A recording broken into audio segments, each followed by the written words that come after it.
All right, legal funnel bonus advice of the week. Not required to attend. Extra bonus, cool little fun thing to do that we've been doing, session 6.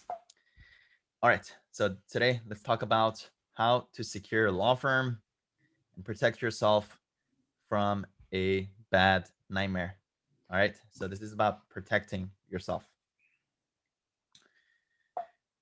So, what are the threats to a law firm? Number one is your current or your past employees or even your virtual assistants sabotaging you in any shape or form, either intentionally or most likely accidentally.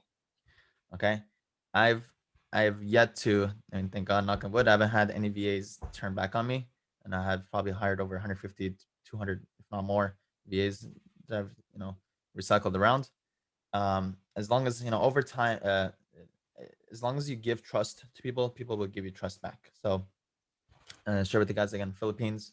Most of your VS should be from Philippines. They're super nice, super loyal. I never seen anything threatening.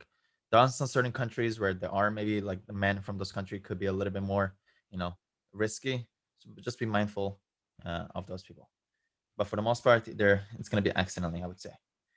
Number two is you could also get hacked by a hacker. Again, 1 in a million shot, but it could happen. And actually, I had this happen to my mentor about a year ago, where they held his files ransom for like I believe it was like 1 Bitcoin or something, but about a year ago. Um, and yes, it could happen. Number two is accidents. Most likely, water spills, drops, or fires. Okay, what can we do about that? Number four, someone stealing your computer. Number five, forgetting your password. Number six, clicking on unsafe links or opening dangerous email attachments. So I know we probably get these all the time. Just be very careful. I actually happened to me about a couple of years ago. Even though I'm super mindful of these things, I fell for it, and I remember giving my social. It was like a perfect American Express website, and I fell for it. But thank God, I don't think anything happened. And then and then number seven, so many other unexpected things that we're not even aware of. I'm sure so many different ideas and different ways, phone calls, hacks, different things that could happen. So, what are the best ways to secure yourself? Number one, easiest win is to use a password manager. Okay.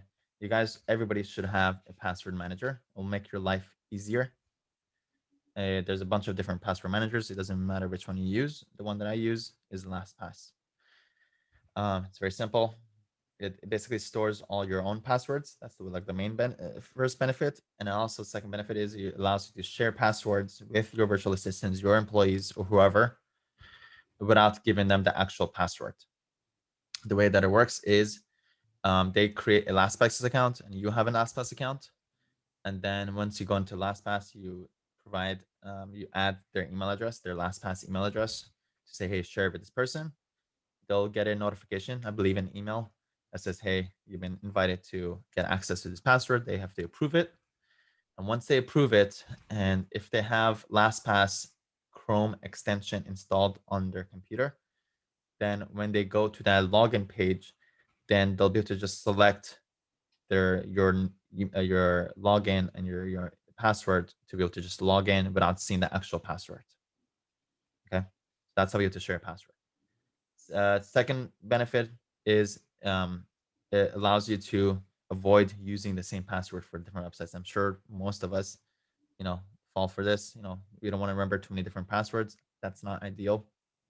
If somebody gets access to one of your passwords, then they could try to log into your other websites. So try your best to have different passwords.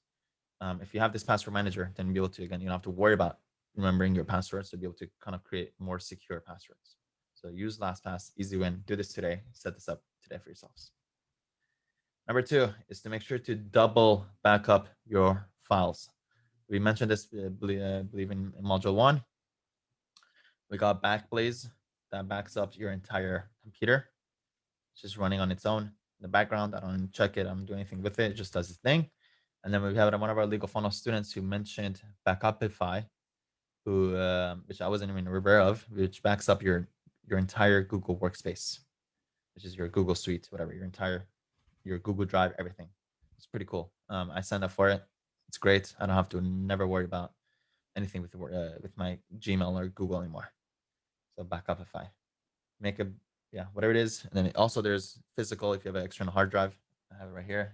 Once a month or so, I plug it in and get a backup of that too. Not don't try to have two backups. By the way, one is not enough. Two, especially for us lawyers, we can't afford to, God forbid, lose anything. One, if you lose anything, God forbid, there'll be a lot of lawsuits and a lot of different things. So you want to prevent that. Number 3 is to turn on two-step authentication for your most important logins, especially your Gmail login. Your Gmail, your Google, and your work email, your email login is by far your most important login, because for any other websites, if people have access to your email, then they could go to another website and say, "Hey, I forgot my password," and you'll get an email inside your own email, and from that email they'll be able to create a new password. So that's your mother lord. You want to protect your email login as much as you can, and the best way to do that is with two-step authentication. The way that it works, and there's different two-step authentications. It's a second layer of protection that boosts security because it requires you to type in a numerical code sent to your phone or email address in addition to your password when you log in. So the two-step authentication tool that I use, it's called Google Authenticator. It's a little mobile app. And don't worry, I'm not, these numbers change, so I don't have to worry about showing you guys this. So for like important logins, it gives you like a 6-digit number, which resets looks like every 10 seconds or so. Then whenever you try logging in, it says you need to provide your Google Authenticator code. You log into your phone, and whatever number that it shows up right then and then, you put it into it, and you'll be able to log in. So for your Gmail, your website, your servers, important things like that, you want to make sure to turn this on. Next is try to, again, backup stuff is to try to change your important passwords like Gmail every 3 months, ideally every month. I do this. I have about like 6 or 7 VAs who answer my emails for me, just in case. I just randomly I switch up my I switch up my email and I tell them to log in again. You want to do that. And important, again, is not just beautiful advice. Do something about it. Do it today, or if you can't do it today, at least right now, put it into your calendar. When am I going to do this? I'll make sure to also email this list to you guys, so you guys can just check it down for yourselves.